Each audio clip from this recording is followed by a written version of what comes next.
Nagwakas na sa pagtatago ang isang lalaki na kabilang sa talaan ng top 7 most wanted person matapos itong maaresto ng mga otoridad sa General Santos City kaugnay ng kasong act of lasciviousness. Patrolwoman Jovelyn Dodoso sa balita.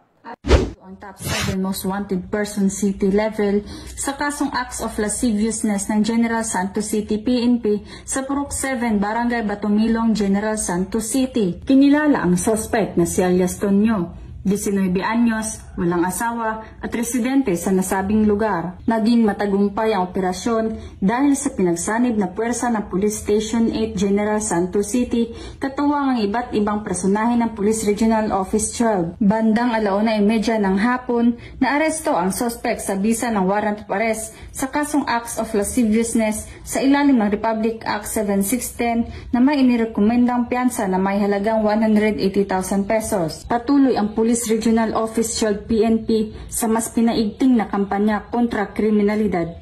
Hinihikayat ang publiko na makipagtulungan sa mga otoridad upang masigurong ligtas at maayos ang pamayanan alinsunod sa adhikain ng bagong Pilipinas. Mula dito sa General Santos City, ako ang inyong Police News Network Correspondent, Patrolwoman Jovelyn Dodoso, alagad ng batas taga-taguyod ng Balitang Pulis.